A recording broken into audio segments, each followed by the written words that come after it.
Pagi selalu datang dengan cara yang lembut di kampung kecil tempat Yuni tinggal. Kabut tipis menggantung di atas sawah yang membentang di pinggiran kota, sementara ayam-ayam berkokok memecah sunyi.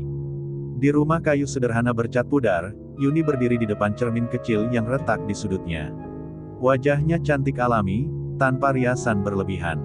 Namun yang paling memikat bukanlah parasnya, melainkan senyumnya, senyum yang hangat, seolah mampu menyembunyikan segala beban hidup yang ia pikul diam-diam.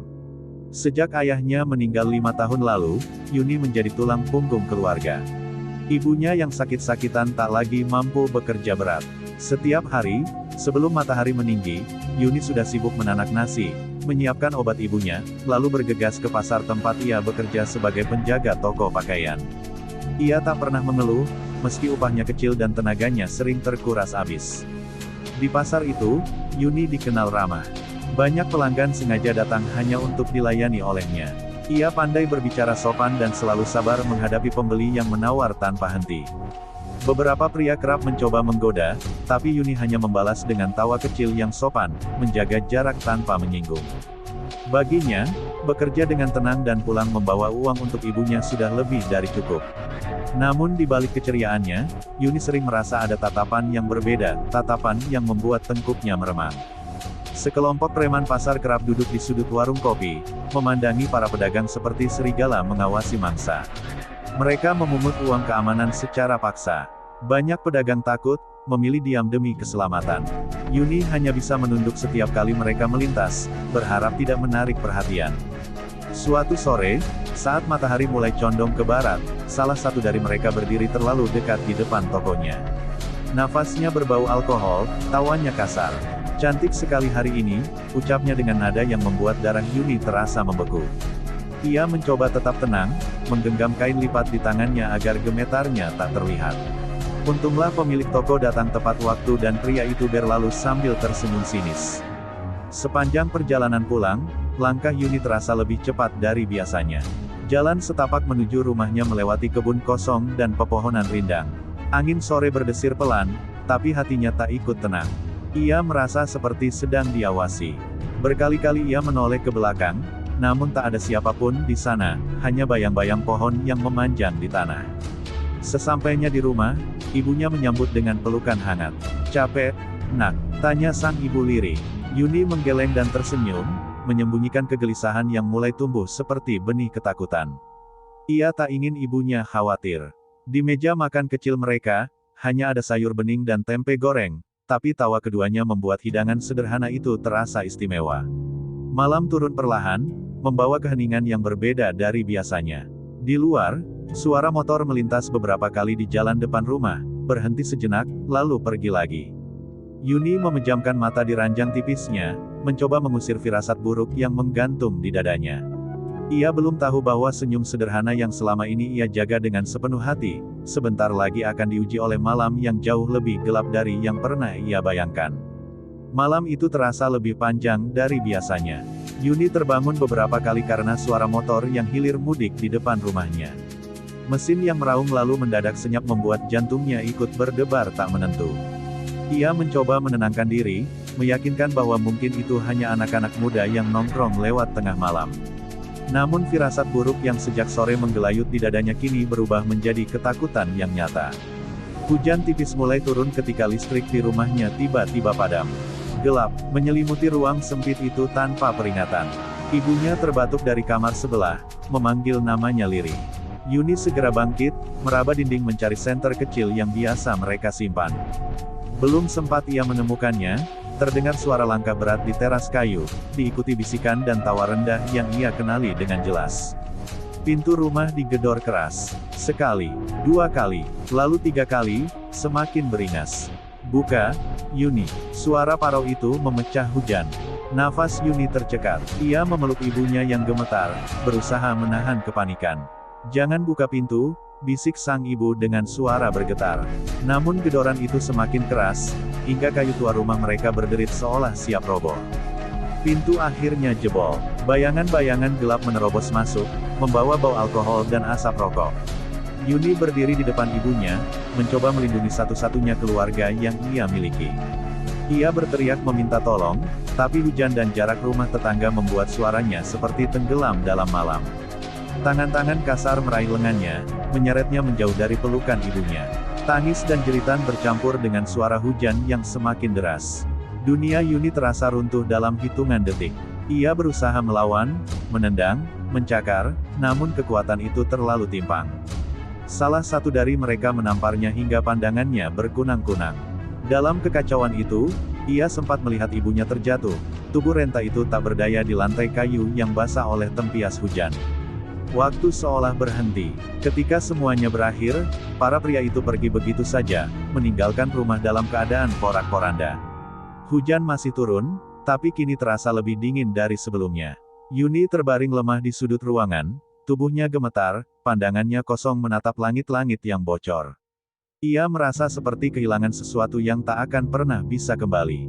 Tetangga akhirnya datang setelah mendengar teriakan terakhir yang tersisa. Namun semua sudah terlambat. Ibunya menangis memeluk Yuni yang nyaris tak bereaksi. Di luar rumah, suara motor menjauh, membawa serta tawa yang perlahan memudar. Malam itu mencatat sebuah luka yang tak hanya menggores tubuh, tetapi juga menghancurkan jiwa. Saat fajar menyingsing, cahaya matahari menyelinap melalui celah-celah dinding kayu yang rusak. Yuni terbangun dengan rasa hampa yang belum pernah ia kenal sebelumnya. Senyum sederhana yang selalu ia banggakan seakan terkubur bersama malam kelam itu. Ia belum tahu bagaimana caranya bangkit, namun satu hal mulai tumbuh di balik kehancurannya, sebuah bara kecil, panas dan menyakitkan, yang kelak akan berubah menjadi api. Fajar yang biasanya membawa harapan kini terasa seperti ejekan bagi Yuni. Cahaya matahari menyorot rumah kayu yang porak-poranda, memperlihatkan dengan jelas jejak kehancuran yang semalam coba disembunyikan gelap. Yuni duduk terdiam di sudut ruangan, memeluk lututnya sendiri. Matanya sembab, namun tak ada lagi air mata yang tersisa. Tangisnya seperti telah habis bersama malam yang kejam itu. Ibunya tak berhenti meminta maaf, seolah semua itu adalah kesalahannya. Kata-kata lirih penuh penyesalan terus terucap dari bibir renta itu. Yuni hanya menggeleng pelan. Ia ingin mengatakan bahwa ibunya tak bersalah, bahwa semua ini bukan karena kelemahan siapapun. Namun suaranya terasa terkunci di tenggorokan. Ada sesuatu dalam dirinya yang pecah, dan pecahan itu terlalu tajam untuk disentuh. Kabar tentang kejadian itu menyebar lebih cepat dari angin pagi. Bisik-bisik mulai terdengar di sudut-sudut kampung. Beberapa tetangga datang membawa simpati, tapi tidak sedikit yang membawa tatapan iba bercampur rasa ingin tahu. Yuni merasakan pandangan mereka seperti jarum yang menusuk kulitnya. Ia merasa bukan lagi Yuni yang dulu dikenal ramah di pasar, melainkan sebuah cerita tragis yang dibicarakan dari mulut ke mulut. Hari-hari berikutnya menjadi mimpi buruk yang berulang. Setiap malam, suara motor yang melintas membuat tubuhnya gemetar hebat. Ia sering terbangun dengan napas tersengal, bayangan wajah-wajah itu muncul dalam gelap. Tangannya kerap mencengkeram selimut seolah sedang berusaha melawan sesuatu yang tak terlihat. Trauma itu seperti bayangan yang tak bisa ia usir, mengikuti kemanapun ia pergi. Meski tubuhnya perlahan pulih, jiwanya tetap terkurung dalam rasa takut dan malu yang menyesakkan. Ia berhenti bekerja sementara waktu. Pasar yang dulu menjadi tempatnya mencari nafkah kini terasa seperti medan ancaman.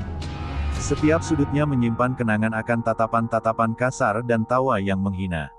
Yuni merasa dunia luar bukan lagi tempat yang aman baginya. Suatu siang, dengan keberanian yang tersisa, Yuni dan ibunya memutuskan untuk melapor ke kantor polisi setempat. Namun sambutan yang mereka terima dingin dan penuh keraguan. Pertanyaan-pertanyaan yang diajukan lebih terdengar seperti tuduhan. Apa kamu yakin mengenali mereka? Kenapa tidak berteriak lebih keras? Kalimat-kalimat itu menghantam lebih keras daripada tamparan malam itu. Yuni merasa kembali direnggut martabatnya untuk kedua kali. Di luar kantor polisi, Yuni berdiri mematung. Harapan kecil yang sempat menyala kini padam tertiup angin ketidakadilan. Ia menyadari bahwa orang-orang yang melukainya bukan sekadar preman jalanan biasa. Ada kekuasaan yang melindungi mereka, membuat hukum seakan membisu. Ketidakberdayaan itu berubah menjadi sesuatu yang lebih gelap di dalam dadanya, sebuah kemarahan yang mulai berdenyut pelan.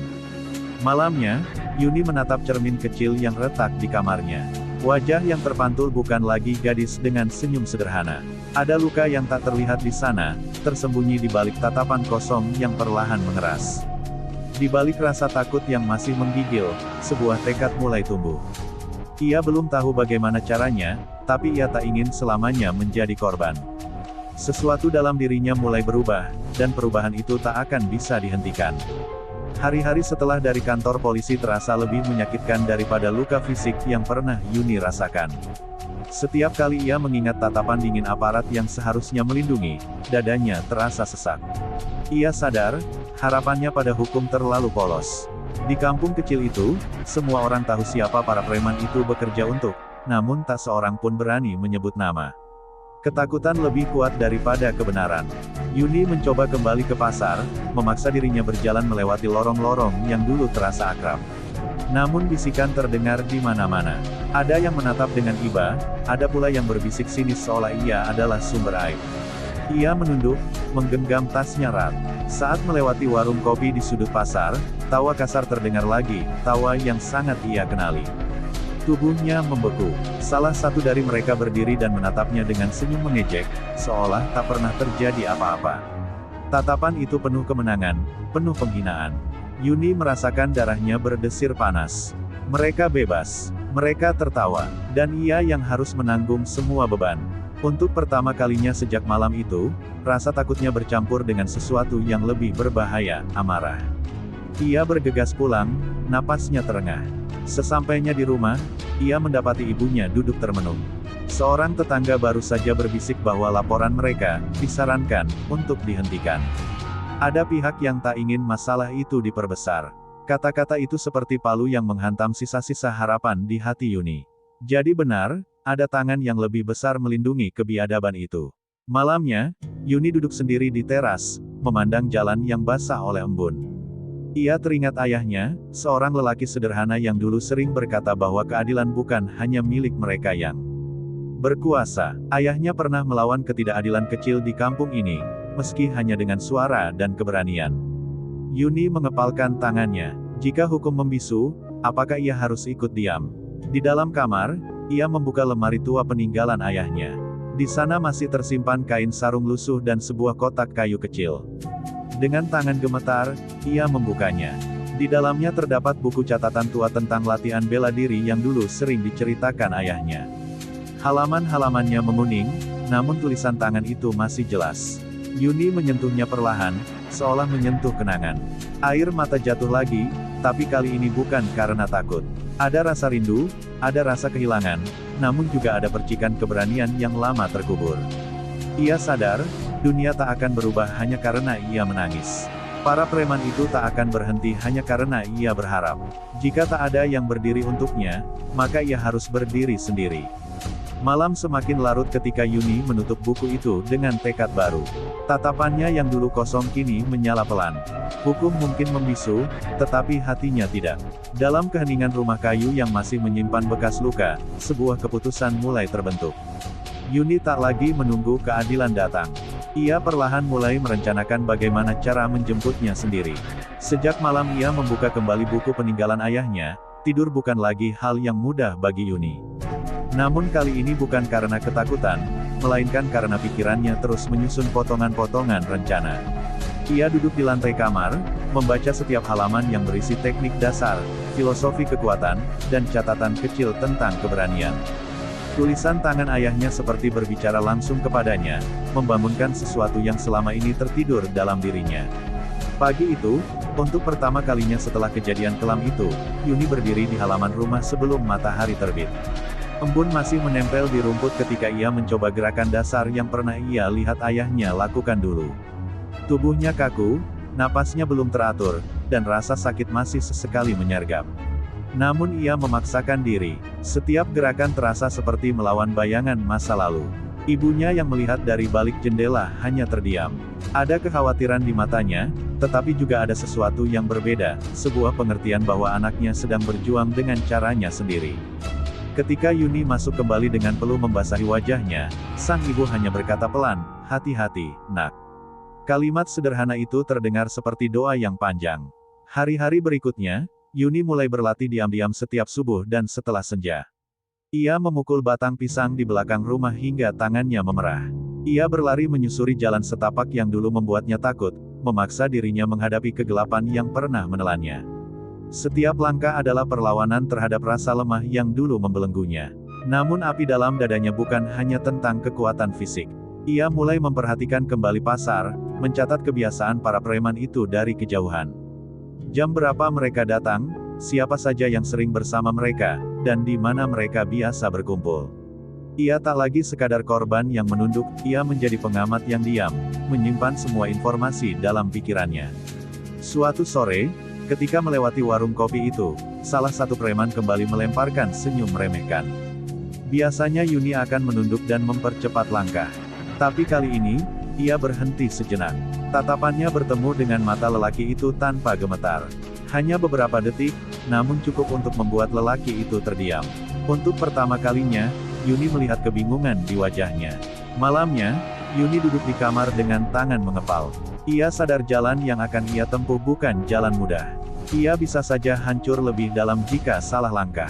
Namun setiap kali bayangan malam itu muncul, api di dadanya semakin membesar. Rasa takut yang dulu menguasainya kini perlahan berubah menjadi bahan bakar tekad. Di depan cermin retak itu lagi, Yuni memandang dirinya sendiri. Luka itu masih ada, tak terlihat namun terasa. Tetapi di balik luka itu, tumbuh sesuatu yang baru, keberanian yang lahir dari kehancuran. Ia berbisik pelan pada bayangannya sendiri, "Aku bukan lagi mangsa." Dan untuk pertama kalinya sejak malam kelam itu, senyumnya kembali muncul, bukan senyum polos seperti dulu, melainkan senyum yang menyimpan api. Api tekad yang mulai menyala dalam diri Yuni tak datang tanpa bayangan masa lalu yang mengikutinya. Setiap kali ia membuka buku catatan ayahnya, kenangan tentang sosok lelaki itu kembali hidup dalam ingatannya. Ayahnya bukan orang terpandang, hanya seorang buruh pelabuhan yang sederhana. Namun di mata Yuni kecil dulu, ia adalah pelindung paling kuat di dunia. Ia teringat bagaimana ayahnya sering melatihnya berdiri tegak saat berjalan.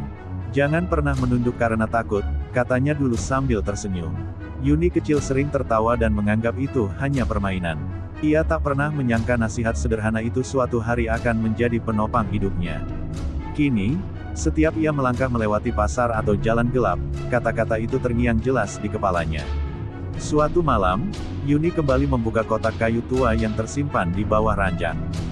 Di balik buku latihan, ia menemukan selembar foto lama, ayahnya berdiri dengan pakaian silat sederhana, bersama beberapa murid di sebuah padepokan kecil yang kini sudah lama tutup. Di sudut foto itu tertulis nama seorang lelaki tua, Pak Wiryo. Nama itu terasa asing, namun sekaligus seperti petunjuk yang sengaja ditinggalkan. Keesokan harinya, dengan hati berdebar, Yuni mencoba mencari tahu tentang padepokan lama itu.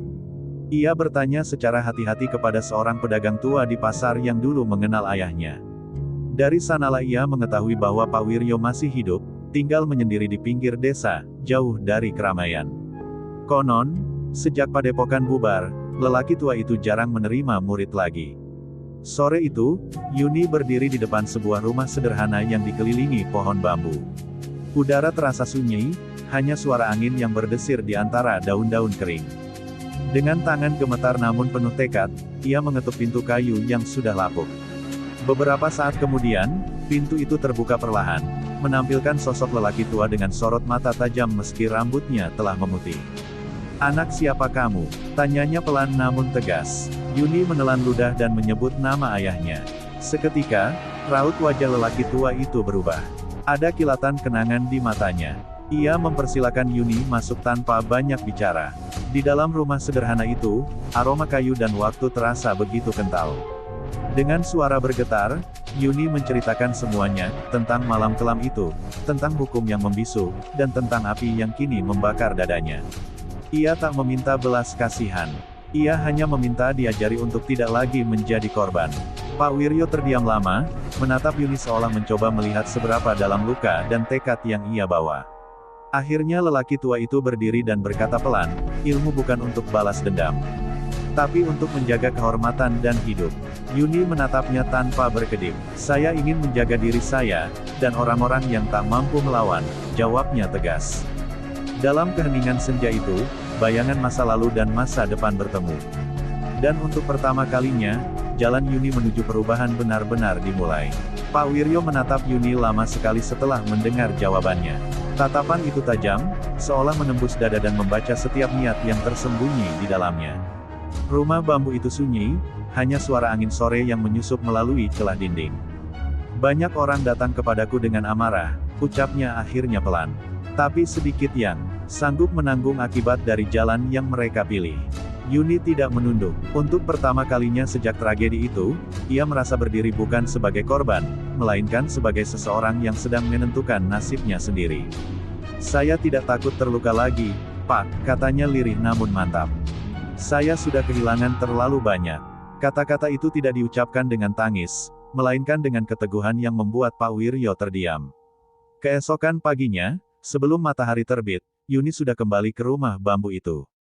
Tanpa banyak bicara, Pak Wiryo melemparkan sehelai kain hitam ke arahnya. Jika ingin belajar, tinggalkan dendam di luar halaman ini, katanya tegas. Masuklah hanya dengan tekad. Yuni mengikat kain itu di pinggangnya, seolah mengikat sumpah yang tak terucap. Latihan dimulai dengan hal-hal yang tak ia duga. Bukan pukulan atau tendangan, melainkan berdiri diam dalam satu posisi selama berjam-jam. Kaki Yuni gemetar, peluh membasahi pelipisnya, dan napasnya tersengal. Setiap kali ia hampir jatuh, suara Pak Wiryo terdengar dingin, tubuhmu lemah karena hatimu belum tenang. Kata-kata itu terasa menyakitkan, namun benar. Hari-hari berlalu dengan latihan yang semakin berat.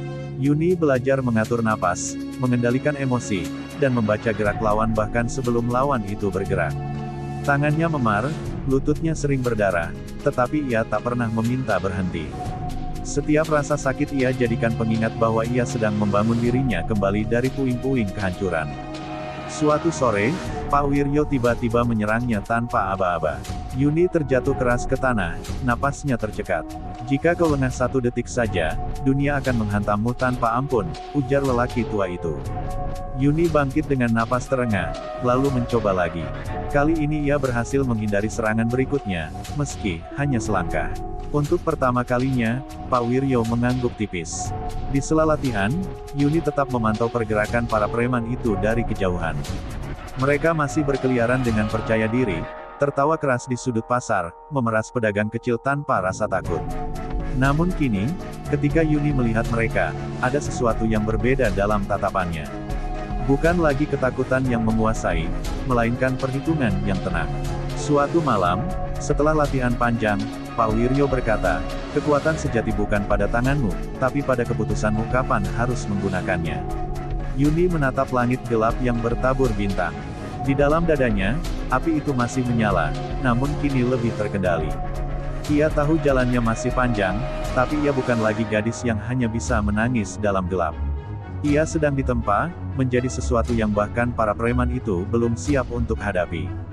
Latihan bersama Pak Wiryo semakin keras dari hari ke hari. Jika sebelumnya Yuni hanya belajar berdiri tegak dan mengatur napas, kini ia mulai merasakan arti sebenarnya dari disiplin. Setiap subuh sebelum ayam berkokok, ia sudah berlari menyusuri jalan berbatu menuju rumah bambu itu. Udara dingin menggigit kulitnya, tetapi ia tak pernah lagi mengeluh. Di setiap langkahnya, ia membayangkan dirinya sedang berlari menjauh dari rasa takut yang dulu mengurungnya. Pak Wiryo mulai mengajarinya teknik dasar menjatuhkan lawan, cara memanfaatkan tenaga lawan untuk menyerang balik. Namun lelaki tua itu tak pernah memukulnya dengan sembarangan. Setiap gerakan memiliki makna. Jangan lawan kekerasan dengan emosi, katanya tegas. Kau harus lebih tenang dari badai. Yuni mencoba memahami, meski di dalam dadanya api itu masih bergejolak. Suatu pagi, saat mencoba teknik bantingan, Yuni terjatuh dengan keras. Siku dan lututnya tergores tanah, darah tipis mengalir di kulitnya. Ia meringis, menahan sakit yang menjalar. Pak Wiryo tak segera menolongnya. Ia hanya berkata, rasa sakit adalah guru paling jujur. Dengarkan dia, tapi jangan tunduk padanya. Dengan gigi terkatup, Yuni bangkit lagi. Darah dan keringat bercampur, namun tekadnya tak luntur. Latihan tak hanya membentuk tubuhnya, tetapi juga pikirannya. Yuni mulai bisa mengendalikan gemetar yang dulu muncul setiap kali mendengar suara motor. Ia sengaja melewati jalan gelap sepulang latihan, memaksa dirinya berdamai dengan bayangan malam. Ketika ketakutan datang, ia menarik napas dalam, mengingat setiap ajaran tentang ketenangan. Di pasar, perubahan itu mulai terlihat. Yuni kembali bekerja, meski masih dalam pengawasan ibunya yang cemas. Ia tak lagi menunduk terlalu dalam ketika para preman lewat. Tatapannya tidak menantang, tapi juga tidak lari. Salah satu dari mereka sempat mendekat seperti biasa, namun kali ini Yuni berdiri tegak. Ada sesuatu dalam sorot matanya yang membuat lelaki itu ragu sejenak sebelum akhirnya pergi sambil menggerutu. Namun di balik kekuatan yang tumbuh, luka batin itu belum sepenuhnya sembuh. Kadang, di tengah malam, ia masih terbangun dengan napas tersengal. Bedanya, kini ia tak lagi meringkuk ketakutan. Ia duduk bersila di atas ranjang, memejamkan mata, dan mengatur napas seperti yang diajarkan Pak Wiryo. Perlahan, badai dalam dirinya mereda. Suatu sore, Pak Wiryo mengujinya dengan pertarungan singkat yang lebih serius. Serangan lelaki tua itu cepat dan tak terduga. Yuni sempat terhuyung, namun kali ini ia berhasil menangkis dan membalas dengan gerakan yang bersih. Meski masih jauh dari sempurna, ada kemajuan nyata. Pak Wiryo menghentikan gerakan dan menatapnya bangga. "Sekarang kau mulai mengerti," ujarnya pelan. Saat matahari tenggelam, Yuni berdiri memandang langit yang berubah jingga. Tubuhnya lelah, penuh lebam, tapi hatinya terasa lebih kuat daripada sebelumnya. Ia tahu perjalanan ini belum mencapai puncaknya. Darah dan keringat yang ia tumpahkan bukan untuk pamer kekuatan, melainkan untuk menyiapkan dirinya menghadapi hari ketika ia harus benar-benar berdiri melawan kegelapan yang pernah menghancurkannya. Perubahan dalam diri Yuni kini tak lagi hanya terasa di dalam, tetapi mulai terlihat jelas di luar. Langkahnya lebih mantap, bahunya tak lagi membungkuk. Senyum lembut yang dulu selalu menghiasi wajahnya kini berubah menjadi ekspresi tenang yang sulit ditebak. Ia bukan lagi gadis yang sekadar bertahan hidup, ia sedang membangun dirinya menjadi seseorang yang siap menghadapi apapun. Di pasar, bisik-bisik kembali terdengar, namun kali ini berbeda. Beberapa pedagang mulai menyadari bahwa Yuni tak lagi terlihat rapuh. Ketika seorang preman mencoba menendang keranjang sayur milik pedagang tua, Yuni secara refleks melangkah maju. Ia tak menyerang, hanya berdiri di antara mereka dengan tatapan tajam. "Sudah cukup," ucapnya pelan, namun tegas. Preman itu menatapnya heran, lalu tertawa meremehkan, namun tak jadi melanjutkan aksinya. Berita kecil tentang perubahan sikap Yuni mulai menyebar. Ada yang menyebutnya nekat, ada pula yang diam-diam mengaguminya. Namun bagi Yuni, ini bukan soal keberanian yang dipamerkan. Ini tentang mengembalikan harga dirinya yang pernah diinjak-injak. Setiap ia berdiri tegak di hadapan mereka, ia merasa sedikit demi sedikit mengambil kembali bagian dirinya yang hilang. Latihan bersama Pak Wiryo pun semakin meningkat. Kini Yuni diajarkan membaca situasi, mengamati kelemahan lawan, dan bergerak tanpa suara. "Kekuatan sejati tak selalu terlihat," ujar Pak Wiryo suatu sore. "Kadang, musuh paling berbahaya adalah yang tak disadari keberadaannya." Yuni menyerap setiap kata seperti air di tanah kering. Suatu malam, ketika suara motor kembali terdengar melintas di depan rumahnya, Yuni tak lagi gemetar. Ia berdiri di balik jendela, mengamati dari celah tirai. Beberapa pria berhenti tak jauh dari rumahnya, berbicara pelan sebelum tertawa. Dadanya tetap berdebar, tetapi bukan karena takut, melainkan karena ia sedang menimbang, mengukur, dan mencatat. Ibunya mulai melihat perubahan itu dengan campuran cemas dan bangga. "Jangan sampai api itu membakar dirimu sendiri, Nak," ucap sang ibu lembut suatu malam. Yuni menggenggam tangan ibunya dan tersenyum tipis. "Api ini yang menghangatkan saya sekarang, Bu," jawabnya pelan. Namun di dalam hatinya, ia tahu api itu juga bisa menjadi badai jika tak dikendalikan. Suatu sore di pasar, salah satu preman yang dulu paling sering mengganggunya mencoba menyentuh lengannya lagi. Gerakan itu cepat, tapi kali ini Yuni lebih cepat. Dengan satu gerakan ringan yang terlatih, ia melepaskan diri dan mendorong tangan itu menjauh tanpa menarik perhatian banyak orang. Lelaki itu terkejut, matanya membesar. "Jangan sentuh saya lagi," bisiknya dingin, cukup hanya untuk didengar oleh mereka berdua. Sejak hari itu, wajah Yuni benar-benar berubah di mata mereka. Ia bukan lagi mangsa yang mudah ditertawakan. Ada sesuatu yang berbeda, ketenangan yang menyimpan ancaman tak terlihat.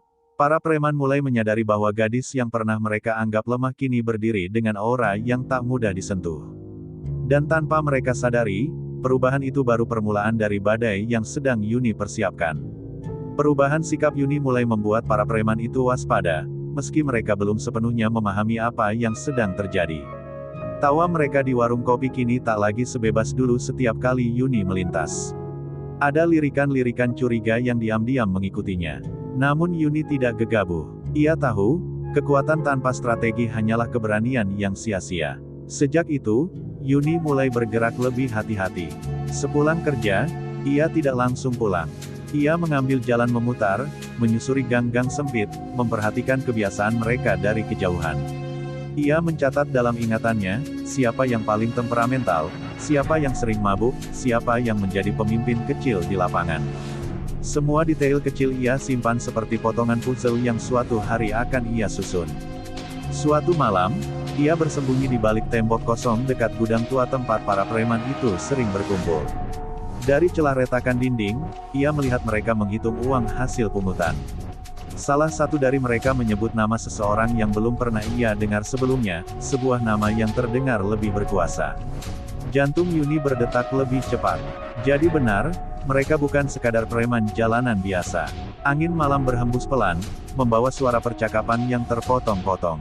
Yuni menahan napas agar tak terdengar. Ia menyadari bahwa dendamnya tak lagi hanya soal luka pribadi. Ini lebih besar dari dirinya. Ada sistem kotor yang menopang keberanian mereka untuk bertindak semena-mena.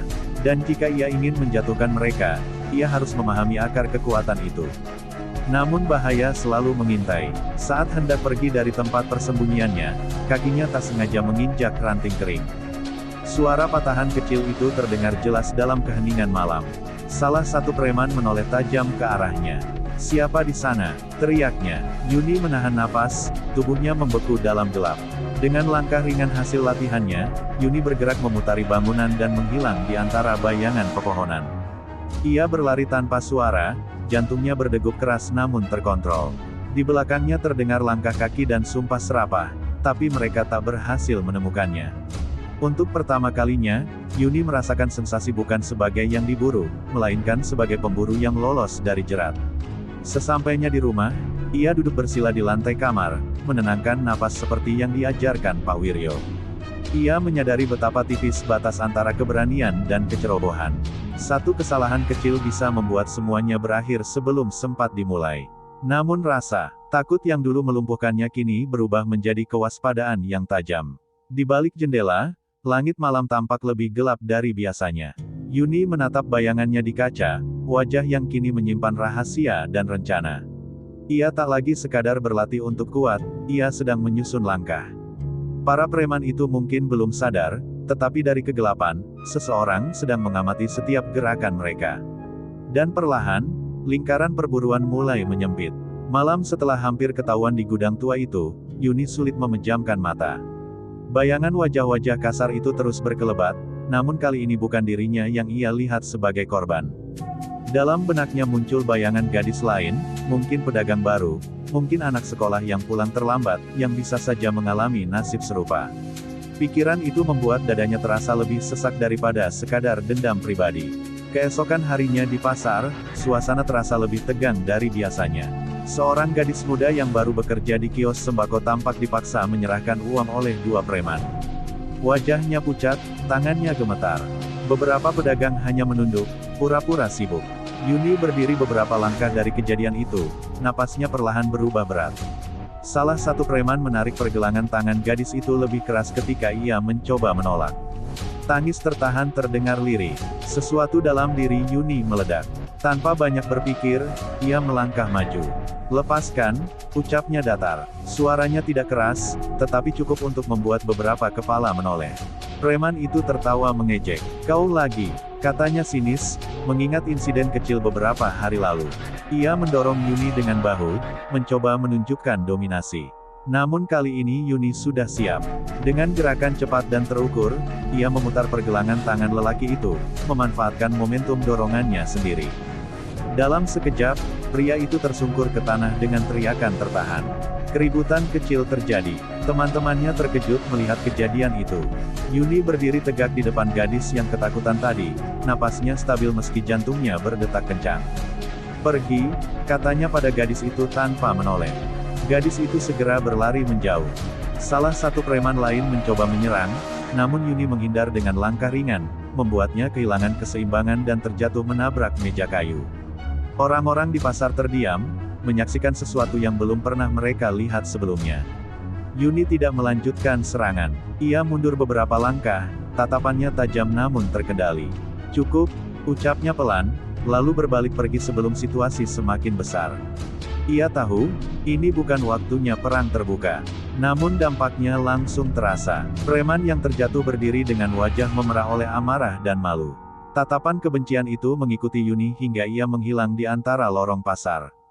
Ia sadar, mulai hari ini, ia tak lagi sekadar gadis yang mereka ganggu, ia telah menjadi ancaman nyata. Sore itu, saat berlatih bersama Pak Wiryo, Yuni menceritakan apa yang terjadi. Lelaki tua itu hanya menghela napas panjang. Sekarang mereka akan memburumu, katanya tenang. Yuni menatap lurus ke depan. Biarkan, jawabnya pelan. Untuk pertama kalinya, bukan hanya dirinya yang ia lindungi. Dan langkah kecil di pasar itu menjadi tanda bahwa badai yang ia siapkan mulai bergerak. Sejak insiden di pasar itu, suasana berubah drastis. Para preman tak lagi terang-terangan mengganggu Yuni, namun tatapan mereka kini dipenuhi kebencian yang nyata. Bisik-bisik terdengar setiap kali ia melintas. Yuni tahu, ia telah menamparkan harga diri mereka di depan banyak orang. Dan lelaki seperti mereka tak pernah membiarkan penghinaan berlalu begitu saja. 2 hari setelah kejadian itu, salah satu preman yang paling kasar, yang pertama kali ia jatuhkan, tidak terlihat di pasar. Teman-temannya tampak gelisah. Sesekali menerima telepon dengan wajah tegang. Yuni memperhatikan dari kejauhan, jantungnya berdetak pelan namun stabil. Ia tidak menunjukkan apapun, tetap melayani pembeli seperti biasa. Malamnya, kabar menyebar cepat. Preman itu ditemukan di belakang gudang tua, babak belur, tak sadarkan diri, tanpa ada yang tahu siapa pelakunya. Tak ada saksi, tak ada suara, hanya tubuhnya yang tergeletak bersama secarik kertas kecil di sampingnya. Tulisan tangan di kertas itu singkat dan jelas, ini baru awal. Pasar gempar, para preman murka dan kebingungan sekaligus. Mereka saling curiga, menuduh satu sama lain lalai. Beberapa menduga ada kelompok lain yang ingin merebut wilayah. Namun satu nama diam-diam mulai mereka bisikkan, Yuni. Gadis yang berani melawan di siang hari, yang kini tiba-tiba terasa seperti bayangan di malam hari. Yuni mendengar kabar itu dengan wajah datar. Di dalam dirinya, badai emosi berputar, antara puas, takut, dan waspada. Ia tahu tindakannya di pasar telah membuka pintu konflik yang tak bisa ditutup lagi. Tapi pesan itu bukan sekadar ancaman. Itu adalah tanda bahwa ketakutan mulai berpindah arah. Saat berlatih malam itu, Pak Wiryo menghentikan gerakannya dengan tatapan tajam. "Apa yang kau lakukan?" tanyanya pelan, seolah sudah mengetahui sesuatu. Yuni terdiam beberapa saat sebelum menjawab, "Saya hanya membuat mereka merasakan sedikit dari apa yang mereka tabur." Suaranya dingin, namun bukan tanpa beban. Pak Wiryo menggeleng perlahan. "Jika kau melangkah ke jalan ini, tak ada jalan kembali.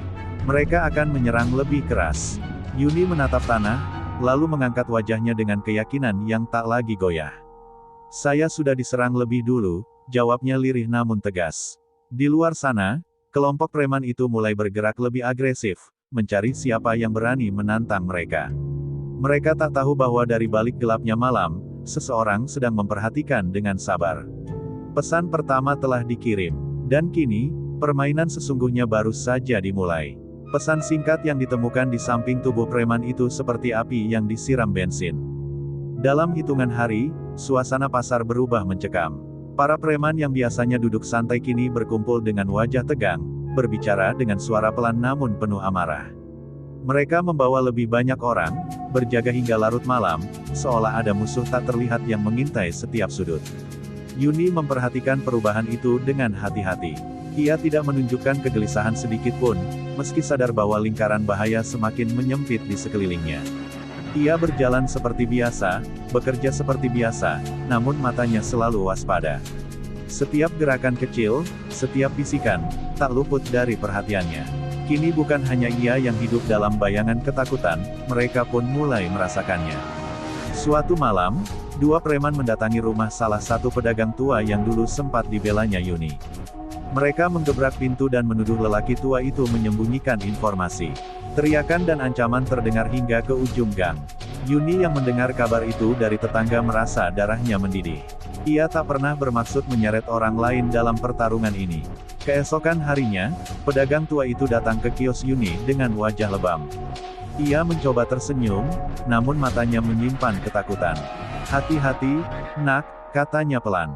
Mereka mulai kehilangan kendali. Kalimat itu membuat Yuni sadar bahwa langkahnya telah mengguncang sesuatu yang lebih besar dari sekadar harga diri sekelompok preman.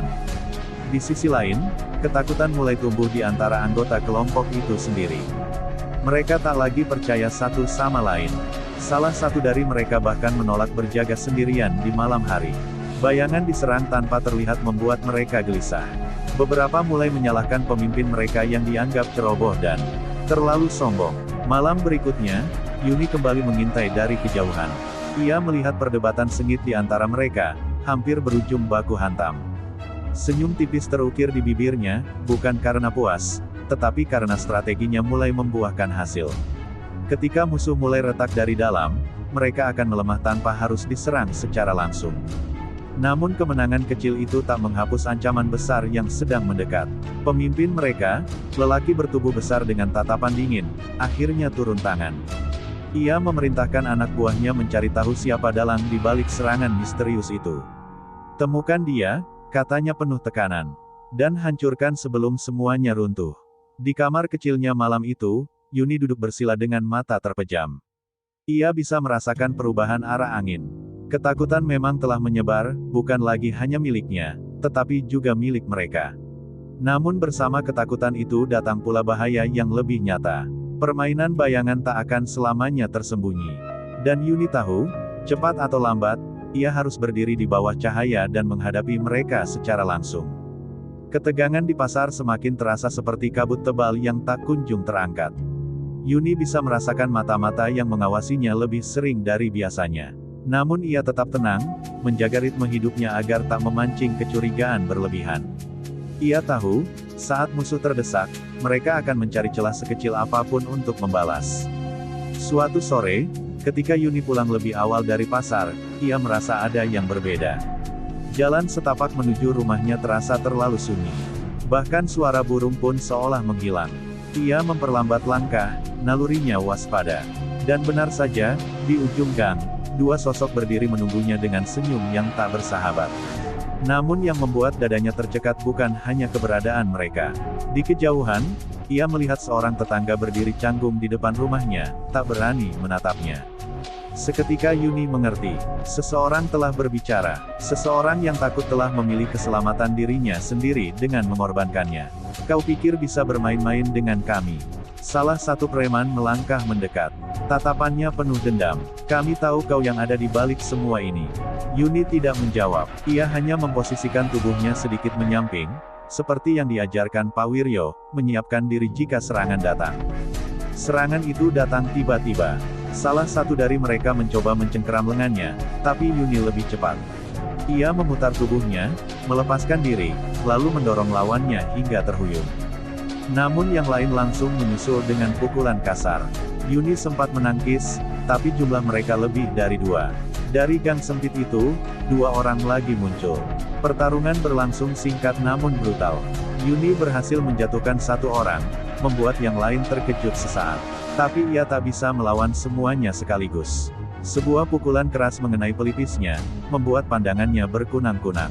Ia sadar, ini bukan lagi permainan bayangan, ini jebakan terbuka. Dengan sisa tenaga, Yuni menendang lutut salah satu penyerang dan berlari menembus celah sempit di antara rumah-rumah warga. Ia mendengar teriakan marah di belakangnya, namun ia tak menoleh. Nafasnya tersengal saat akhirnya berhasil mencapai jalan utama yang lebih ramai. Para preman itu tak berani mengejarnya lebih jauh. Malam itu, dengan luka lebam di wajah dan tubuh yang gemetar, Yuni duduk di kamarnya. Ia tidak menangis. Pengkhianatan memang menyakitkan, tetapi bukan hal yang tak terduga. Ketakutan bisa membuat orang melakukan apa saja. Kini ia sadar, lingkaran ini semakin mengecil. Permainan telah berubah menjadi perburuan terbuka. Dan jika mereka sudah berani datang ke rumahnya, maka ia pun harus bersiap melangkah lebih jauh dari sekadar bertahan. Luka lebam di wajah Yuni belum sepenuhnya mengering ketika ancaman itu benar-benar datang. Pagi masih gelap saat suara benda keras menghantam pintu rumahnya. Ibunya terbangun dengan teriakan kecil, sementara Yuni langsung berdiri, naluri waspadanya menyala. Ia tahu, setelah jebakan di gang sempit itu, mereka tak akan berhenti sampai di situ. Sebelum sempat membuka pintu, kaca jendela di ruang depan pecah oleh lemparan batu. Suara tawa kasar terdengar di luar, disusul sumpah serapah yang jelas ditujukan padanya. "Keluar kalau berani!" teriak salah satu dari mereka. Yuni mengepalkan tangan. Ia ingin melompat keluar dan menghadapi mereka, tapi suara batuk ibunya menahannya. Ibunya mencoba berdiri, namun tubuh Renta itu terlalu lemah. "Jangan keluar, Nak," bisiknya dengan suara gemetar. Yuni memeluknya erat, mencoba menenangkan, meski dadanya sendiri dipenuhi badai. Di luar, suara motor meraung keras, seolah sengaja untuk mengintimidasi. Mereka tidak masuk, tapi ancaman itu cukup jelas, mereka tahu di mana ia tinggal, dan siapa yang paling bisa menyakitinya. Tak berhenti sampai di situ, siang harinya dua orang tak dikenal datang ke pasar dan menyebarkan isu bahwa Yuni membawa masalah bagi semua pedagang. Beberapa orang mulai menjauh darinya, takut ikut terseret. Yuni merasakan isolasi yang perlahan membentuk dinding di sekelilingnya. Bukan hanya dirinya yang terancam, tetapi orang-orang yang pernah ia bela. Sore itu, saat ia kembali ke rumah, hatinya seperti diremas melihat ibunya terduduk lemas di kursi. Rupanya, ketika Yuni pergi bekerja, salah satu preman sempat mendatangi rumah dan mengancam dengan nada rendah. Tidak ada kekerasan fisik, tetapi ketakutan di wajah ibunya jauh lebih menyakitkan daripada luka di tubuhnya sendiri. Api dalam dada Yuni kini berubah menjadi kobaran yang hampir tak terkendali. Ini bukan lagi soal harga diri atau balas dendam pribadi. Mereka telah menyentuh satu-satunya orang yang ia miliki. Ia teringat kata-kata Pak Wiryo tentang mengendalikan emosi, namun kali ini kemarahan terasa seperti bahan bakar yang tak bisa ia redam sepenuhnya. Malam itu, Yuni duduk di samping ibunya yang tertidur gelisah. Ia memandangi wajah lelah itu dan berjanji dalam hati, tak akan ada lagi yang berani menyentuh keluarganya. Jika selama ini ia bergerak dalam bayangan, kini ia mulai mempertimbangkan langkah yang lebih tegas. Bukan sekadar memberi pesan, tetapi memutus rantai ancaman itu sampai ke akarnya. Di luar rumah, angin malam berdesir lebih kencang dari biasanya. Yuni berdiri di ambang pintu, menatap kegelapan tanpa rasa gentar. Ketakutan yang dulu membelenggunya kini telah berubah wujud menjadi tekad yang dingin dan tajam. Jika mereka memilih menyeret ibunya ke dalam permainan ini, maka Yuni tak lagi punya alasan untuk menahan diri. Badai yang ia tahan selama ini akhirnya siap dilepaskan. Ancaman terhadap ibunya menjadi titik yang tak bisa lagi Yuni toleransi. Jika sebelumnya ia bergerak hati-hati, kini langkahnya menjadi lebih tegas dan terarah. Ia tidak lagi sekadar mengintai, ia mulai berburu. Namun bukan dengan kemarahan membabi buta, melainkan dengan perhitungan yang dingin dan terencana. Malam pertama setelah ancaman itu, Yuni menyelinap menuju gudang tua tempat para preman biasa berkumpul. Ia sudah menghafal jadwal mereka, tahu kapan sebagian besar dalam keadaan mabuk dan lengah. Dari balik bayangan tembok retak, ia menunggu dengan sabar, seperti pemanah yang menanti saat tepat untuk melepas anak panah. Salah satu dari mereka keluar sendirian menuju sepeda motornya, mungkin hendak pulang lebih dulu. Saat itulah Yuni bergerak, cepat, senyap, dan tepat. Ia melumpuhkan lelaki itu dalam hitungan detik, menjatuhkannya tanpa memberi kesempatan berteriak. Bukan serangan brutal, tapi cukup untuk membuatnya tak berdaya dan merasakan ketakutan yang sama. Seperti yang dulu ia rasakan. Sebelum pergi, Yuni meninggalkan pesan yang lebih jelas dari sebelumnya. Bukan hanya secarik kertas, tetapi simbol kecil yang ia ukir di dinding gudang dengan arang, tanda yang kini mulai mereka kenali sebagai bayangan yang menghantui. Ia ingin mereka tahu bahwa ini bukan kebetulan. Ini adalah peringatan. Keesokan harinya, kabar tentang serangan kedua menyebar cepat. Para preman menjadi semakin gelisah. Mereka mulai berjaga berkelompok, tak ada lagi yang berani berjalan sendirian. Pemimpin mereka murka, memerintahkan perburuan besar-besaran terhadap hantu yang mengincar mereka. Namun semakin mereka mencari, semakin mereka tak menemukan apapun. Di sisi lain, Yuni terus berlatih lebih keras. Pak Wiryo bisa melihat perubahan dalam sorot matanya. "Kau berjalan di ujung pisau sekarang," ujar lelaki tua itu pelan. "Sekali tergelincir, kau bisa jatuh lebih dalam dari mereka." Yuni mengangguk, tapi tekadnya tak surut. Ia sadar risiko itu, namun ia tak lagi memiliki kemewahan untuk mundur. Satu persatu, anggota kelompok itu mulai kehilangan rasa percaya diri. Mereka saling menyalahkan, mencurigai adanya pengkhianat di antara mereka. Beberapa bahkan memilih menjauh sementara dari pasar. Ketakutan yang dulu hanya milik Yuni kini sepenuhnya berpindah tangan. Ia merasakan perubahan itu seperti getaran di udara. Namun Yuni tahu ini belum akhir. Ia belum menyentuh kepala ular itu, pemimpin yang menjadi sumber keberanian mereka. Semua yang ia lakukan sejauh ini hanyalah memotong ekor. Dan jika ia ingin benar-benar menghentikan ancaman terhadap ibunya dan warga pasar, ia harus bersiap menghadapi inti kekuatan mereka. Kali ini, tanpa ampun. Serangan-serangan yang dilakukan Yuni mulai mengguncang pondasi kelompok preman itu. Beberapa dari mereka memilih menghilang sementara, sebagian lain hidup dalam kewaspadaan yang melelahkan. Namun satu sosok tetap tenang di tengah kekacauan itu, pemimpin mereka yang jarang terlihat turun langsung. Dialah yang selama ini mengatur segalanya dari balik bayangan. Nama lelaki itu mulai sering terdengar dalam percakapan pasar, Rendra. Ia bukan sekadar preman biasa. Ia memiliki hubungan dengan orang-orang berpengaruh, bahkan kabarnya dekat dengan oknum aparat. Itulah sebabnya laporan Yuni dulu tak pernah benar-benar diproses. Mendengar itu, Yuni menyadari bahwa musuhnya jauh lebih besar dari sekadar sekelompok pria kasar. Suatu malam, saat mengintai lagi di sekitar gudang tua, Yuni melihat mobil hitam berhenti di sana. Dari dalamnya turun seorang pria berpenampilan rapi, jauh berbeda dari anak buahnya yang urakan. Tatapannya tajam, langkahnya penuh wibawa. Anak buahnya menunduk hormat. Tanpa perlu diberitahu, Yuni tahu itulah Rendra. Dari celah persembunyiannya, Yuni menyaksikan pertemuan singkat itu. Rendra berbicara dengan nada rendah namun penuh tekanan. Ia menuntut pelaku penyerangan ditemukan secepat mungkin. Siapapun dia, buat dia menyesal telah menyentuh wilayahku, ucapnya dingin. Kata-kata itu membuat bulu kuduk Yuni meremang, bukan karena takut, tetapi karena ia akhirnya melihat wajah musuh sebenarnya. Yuni kembali dengan pikiran yang jauh lebih berat. Selama ini ia memukul tangan-tangan yang bergerak, tapi kini ia melihat kepala yang mengendalikannya. Ia sadar, menjatuhkan anak buah tak akan menghentikan semuanya jika Rendra masih berdiri. Justru, serangan yang ia lakukan mungkin hanya membuat sang dalang semakin waspada. Keesokan harinya, Pak Wiryo mendengarkan cerita Yuni tanpa banyak interupsi.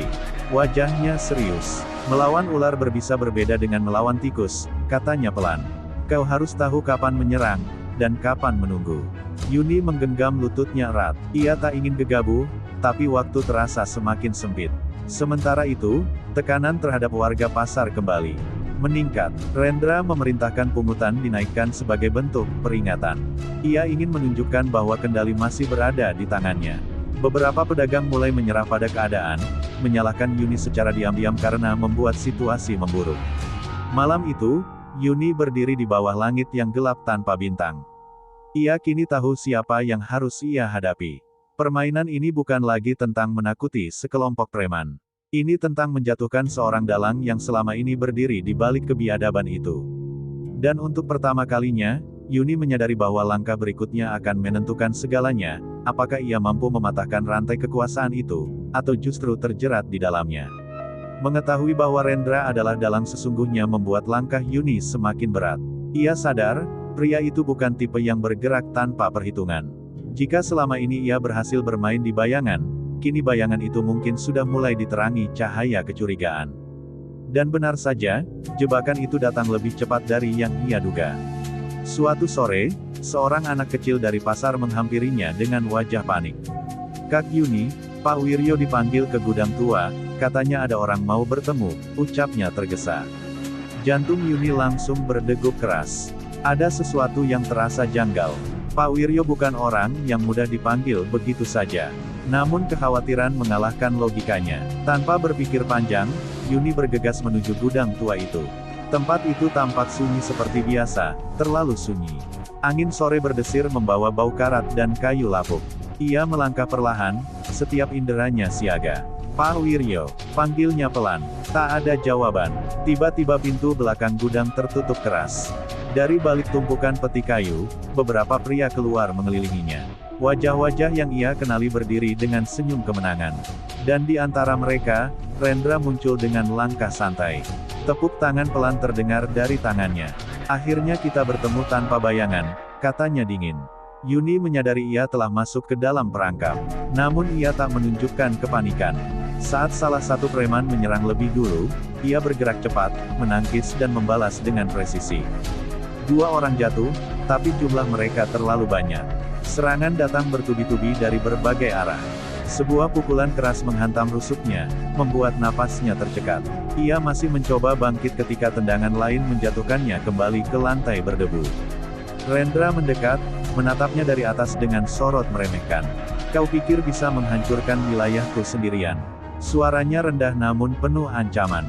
Dengan sisa tenaga, Yuni melemparkan pasir dari lantai ke arah wajah salah satu penyerang, menciptakan celah kecil. Ia memanfaatkan kekacauan sesaat itu untuk berguling menjauh dan menendang kaki Rendra hingga pria itu terhuyung.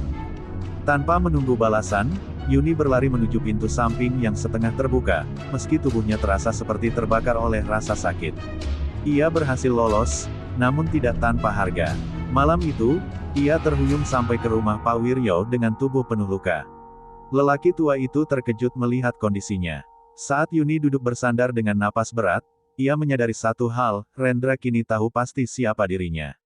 Permainan bayangan telah usai. Mulai sekarang, ini adalah perang terbuka, dan ia hampir kehilangan nyawanya dalam langkah yang terlalu terburu-buru. Luka di tubuh Yuni belum sepenuhnya kering ketika kabar buruk kembali datang. Anak buah Rendra menyebarkan isu bahwa Yuni adalah biang kerok kekacauan pasar. Beberapa pedagang mulai menjauh, takut terseret masalah. Rendra memainkan psikologi dengan licik, jika tak bisa langsung menghancurkan Yuni, ia akan mengisolasinya lebih dulu. Pak Wiryo merawat Yuni dengan penuh kesabaran. Di sela kompres dan balutan kain, lelaki tua itu berkata lirih. "Perang terbuka bukan hanya soal otot, tapi juga hati orang-orang." Kata-kata itu menggema di kepala Yuni. Ia sadar, selama ini ia bertarung sendirian, padahal akar masalah ini menyentuh banyak jiwa yang tertindas. Di pasar, pungutan semakin mencekik. Seorang ibu penjual sayur menangis karena dagangannya disita saat tak mampu membayar. Pemandangan itu membakar kembali semangat Yuni. Rasa sakit di rusuknya seolah tak berarti dibanding penderitaan yang ia lihat. Ia tahu, jika ia menyerah sekarang, Rendra akan semakin merajalela. Malam berikutnya, Yuni mulai bergerak dengan cara berbeda. Ia tak lagi menyerang secara frontal. Ia mengunjungi pedagang satu persatu, berbicara dari hati ke hati. Ia membuka luka lama tentang suami dan anaknya, tentang ketidakadilan yang selama ini dibiarkan. Perlahan, beberapa mata yang semula ragu mulai menunjukkan keberanian. Rendra mendengar bisik-bisik itu. Amarahnya tak lagi tersembunyi. Ia memerintahkan anak buahnya memperketat penjagaan dan mencari siapapun yang berani menolak membayar. Namun semakin keras ia menekan, semakin jelas wajah tiran yang ia tampilkan. Warga yang dulu takut kini mulai menyadari bahwa ketakutan mereka justru menjadi sumber kekuatannya. Suatu malam, saat para preman kembali berkeliling menagih, sekelompok pedagang berdiri bersama di tengah pasar. Untuk pertama kalinya, mereka berkata tidak. Yuni berdiri di antara mereka, tubuhnya masih dibalut kain, namun sorot matanya menyala. Ketegangan mengudara seperti kilat sebelum badai. Bentrok kecil tak terhindarkan. Yuni bergerak melindungi seorang pedagang yang hampir dipukul, sementara warga lain mulai melawan dengan apapun yang mereka punya, tongkat sapu, kayu, bahkan keberanian yang selama ini terpendam. Anak buah Rendra kaget melihat perlawanan kolektif itu.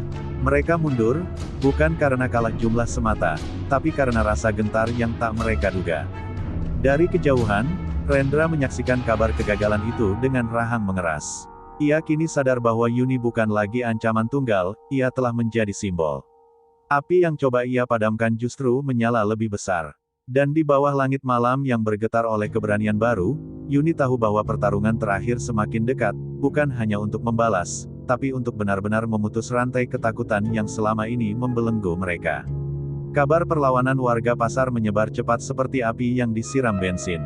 Rendra tak lagi bisa menyembunyikan kemarahannya. Ia merasa wibawanya runtuh di hadapan orang-orang kecil yang dulu tunduk tanpa suara. Malam itu, ia memutuskan untuk turun tangan sendiri, bukan sekadar memberi perintah, tapi mengakhiri semuanya dengan caranya.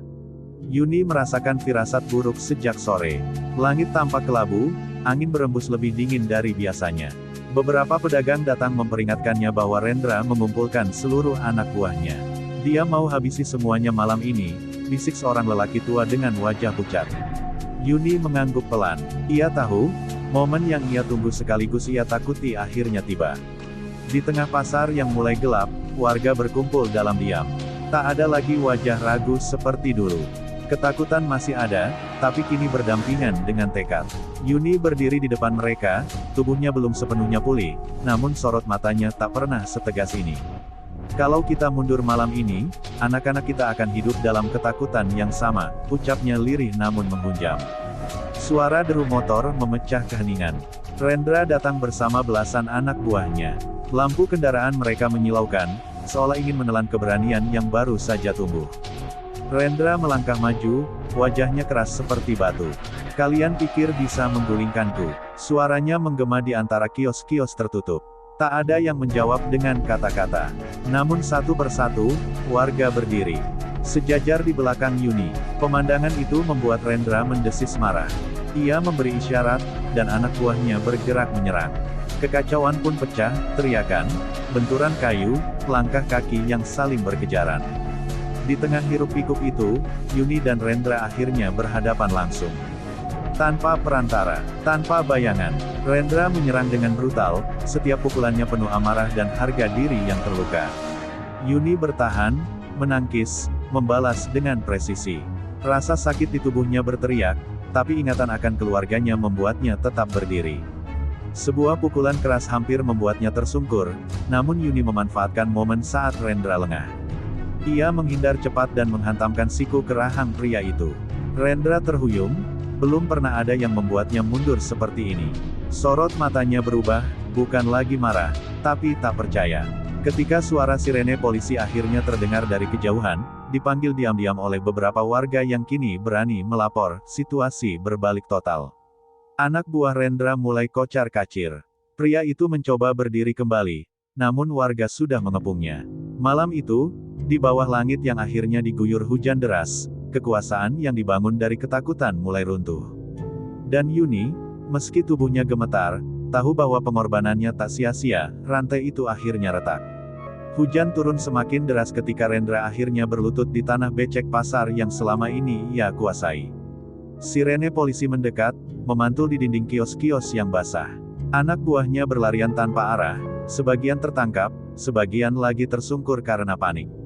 Warga yang dulu hanya bisa menunduk ini berdiri tegak menyaksikan runtuhnya kekuasaan yang dibangun dari rasa takut. Yuni terengah-engah, tubuhnya gemetar bukan hanya karena dingin, tetapi karena adrenalin yang perlahan surut. Luka-lukanya terasa kembali menyala saat ia melihat Rendra diborgol.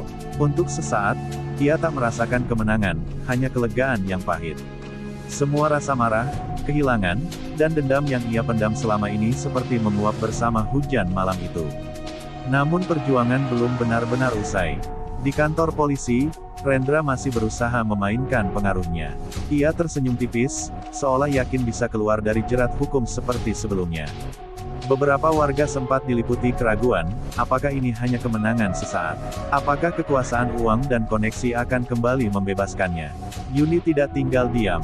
Bersama Pak Wiryo dan para pedagang, ia mengumpulkan bukti-bukti, catatan pungutan liar, rekaman ancaman, bahkan kesaksian tertulis dari para korban.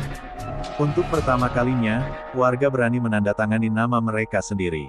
Mereka tak lagi bersembunyi di balik bisikan. Hari persidangan tiba dengan suasana tegang.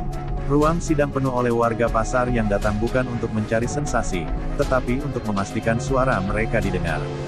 Ketika satu persatu kesaksian dibacakan, wajah Rendra perlahan kehilangan kesombongannya. Bukti yang selama ini tersembunyi kini berdiri telanjang di hadapannya. Putusan hakim menggema di ruangan yang sunyi. Rendra dinyatakan bersalah atas pemerasan, kekerasan, dan intimidasi. Hukuman penjara dijatuhkan tanpa kompromi. Tangis haru pecah di antara para pedagang. Bukan karena puas melihat seseorang dihukum, melainkan karena akhirnya keadilan yang selama ini terasa mustahil menjadi nyata. Beberapa minggu kemudian, pasar mulai kembali hidup. Tawa anak-anak terdengar lagi di lorong-lorong yang dulu penuh ketegangan. Tak ada lagi pungutan liar, tak ada lagi ancaman.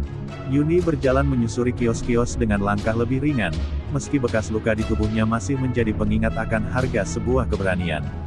Suatu sore, ia berdiri memandangi langit yang cerah setelah sekian lama terasa kelabu. Ia tahu hidup tak akan pernah sepenuhnya bebas dari masalah. Namun kini ia juga tahu, ketakutan bisa dipatahkan ketika orang-orang kecil memilih berdiri bersama. Dan di tengah hiruk-pikuk pasar yang kembali bernyawa, Yuni akhirnya merasakan sesuatu yang lama hilang dari hidupnya, harapan. Kehidupan pasar perlahan menemukan ritmenya kembali.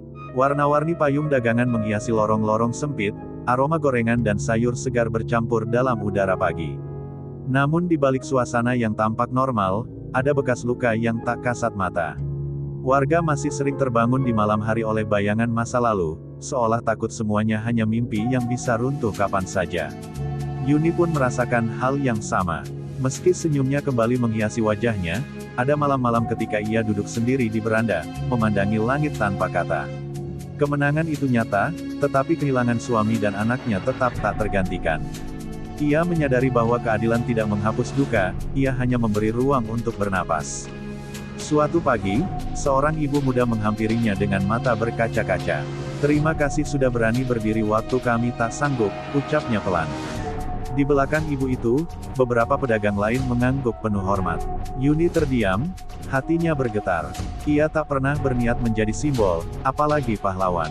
Ia hanya seorang ibu yang tak ingin orang lain merasakan luka yang sama. Pak Wiryo kemudian mengusulkan sesuatu yang tak pernah terpikirkan sebelumnya, membentuk paguyuban pedagang resmi.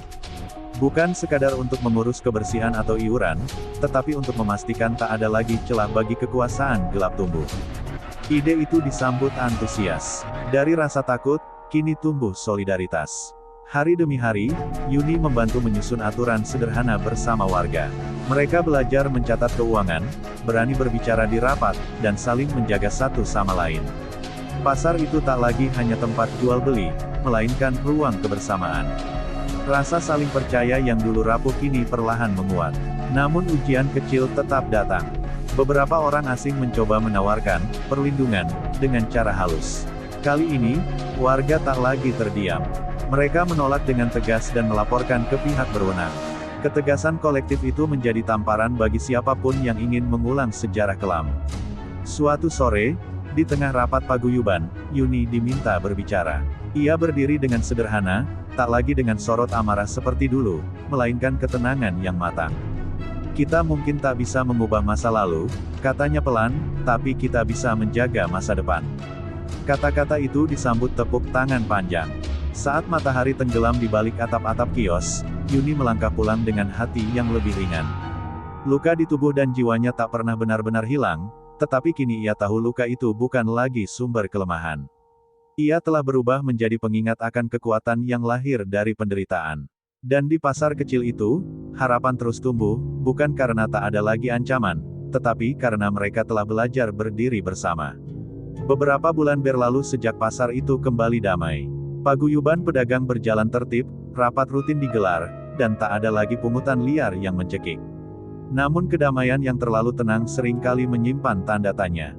Yuni mulai merasakan sesuatu yang ganjil, tatapan asing yang terlalu lama mengawasi, bisikan yang berhenti saat ia mendekat. Suatu malam, Pak Wiryo menerima surat tanpa nama. Isinya singkat namun menggetarkan, "Kalian pikir semuanya sudah selesai. Tak ada tanda tangan, hanya selembar kertas kusut dengan tulisan tangan kasar." Wajah Pak Wiryo menegang saat memperlihatkannya pada Yuni. Luka lama seolah kembali berdenyut. Keesokan harinya, kabar mengejutkan datang dari luar kota. Salah satu anak buah lama Rendra kabarnya bebas lebih cepat karena alasan teknis hukum. Desas-desus itu menyebar cepat di pasar. Beberapa pedagang mulai resah, takut sejarah akan terulang. Bayangan masa lalu yang telah terkubur perlahan bangkit dari tanah yang belum sepenuhnya kering. Yuni berusaha tetap tenang. Ia tak ingin kepanikan menyebar sebelum ancaman itu nyata. Namun nalurinya sebagai seseorang yang pernah diburu membuatnya waspada. Ia mulai memperhatikan setiap sudut pasar, setiap wajah yang tak dikenal. Dan benar saja, dua pria asing terlihat beberapa kali berdiri di ujung lorong, pura-pura membeli tapi terlalu sering menoleh. Suatu sore, salah satu kios dilempari batu oleh orang tak dikenal. Tak ada korban, tetapi pesan yang ingin disampaikan jelas intimidasi. Warga berkumpul dalam kecemasan. Mereka menatap Yuni, bukan dengan tuntutan, tetapi dengan harapan yang sama seperti dulu. Rasa tanggung jawab itu kembali membebani pundaknya. Di tengah rapat darurat paguyuban, Yuni berdiri dan berbicara dengan suara mantap. Ketakutan mereka dulu adalah senjata mereka. Jangan biarkan itu menjadi senjata lagi. Ia mengusulkan peningkatan ronda malam dan koordinasi langsung dengan aparat setempat. Kali ini, mereka tak akan bergerak sendiri-sendiri. Malam-malam berikutnya, obor ronda menyala di sudut-sudut pasar. Para pedagang yang dulu gemetar kini berjalan berpasangan menjaga lingkungan mereka. Yuni ikut berkeliling, meski Pak Wiryo berkali-kali memintanya beristirahat. Ia tahu, keberaniannya bukan sekadar simbol, ia harus menjadi bagian dari barisan itu. Di bawah langit yang kembali diselimuti awan gelap, Yuni menyadari satu hal penting, kejahatan mungkin bisa dipenjara, tetapi niat jahat tak pernah benar-benar mati. Namun kali ini, ia tidak sendirian. Jika bayangan itu benar-benar kembali, ia tak akan lagi menghadapi malam sendirian. Karena kini, pasar itu telah belajar bahwa cahaya paling terang lahir saat banyak tangan memilih untuk menyalakannya bersama. Ronda malam berjalan lebih ketat dari biasanya. Obor-obor menyala di setiap sudut pasar, menciptakan bayangan panjang di dinding kios. Namun justru dalam kesiapsiagaan itu, ketegangan terasa semakin pekat. Yuni bisa merasakan sesuatu akan terjadi, sebuah benturan yang tak bisa lagi dihindari. Menjelang dini hari, suara kaca pecah memecah sunyi. Dari arah gudang lama, api kecil mulai menjilat tumpukan kardus. Kebakaran, teriak seseorang. Warga berhamburan membawa ember dan air seadanya. Di tengah kekacauan itu, dua sosok pria terlihat berlari menjauh. Tanpa ragu, Yuni mengejar mereka. Napasnya memburu, luka lama di rusuknya terasa kembali berdenyut. Salah satu pria menoleh dan melemparkan kayu ke arahnya, nyaris mengenai kepala. Namun Yuni tak berhenti. Ia tahu, jika malam ini mereka lolos, ancaman akan terus menghantui. Kejar-kejaran berakhir di ujung gang sempit. Salah satu pria berhasil ditangkap warga yang datang membantu, namun satu lainnya berbalik menyerang Yuni dengan pisau lipat yang berkilat di bawah cahaya lampu jalan. Waktu terasa melambat. Yuni menghindar secepat mungkin, tapi ujung pisau itu tetap menggores lengannya, meninggalkan garis merah yang mengucurkan darah. Rasa perih menjalar, namun amarahnya lebih kuat. Ia menendang tangan pria itu hingga pisaunya terjatuh, lalu menjatuhkannya dengan gerakan cepat yang terlatih dari pengalaman pahit masa lalu. Warga segera mengepung dan mengikatnya. Di wajah pria itu, Yuni mengenali salah satu bekas anak buah Rendra, yang dikabarkan bebas lebih cepat. Api berhasil dipadamkan sebelum melahap seluruh gudang. Asap masih mengepul saat polisi datang dan membawa kedua pelaku. Dari pengakuan singkat mereka, terungkap bahwa aksi itu adalah pesan balas dendam, upaya menanamkan kembali rasa takut yang dulu menjadi senjata utama mereka. Fajar mulai menyingsing ketika pasar perlahan tenang kembali. Yuni duduk di tepi trotoar, lengannya dibalut kain oleh Pak Wiryo. Wajahnya pucat, tapi matanya tetap menyala. Mereka ingin kita kembali gemetar, bisiknya pelan.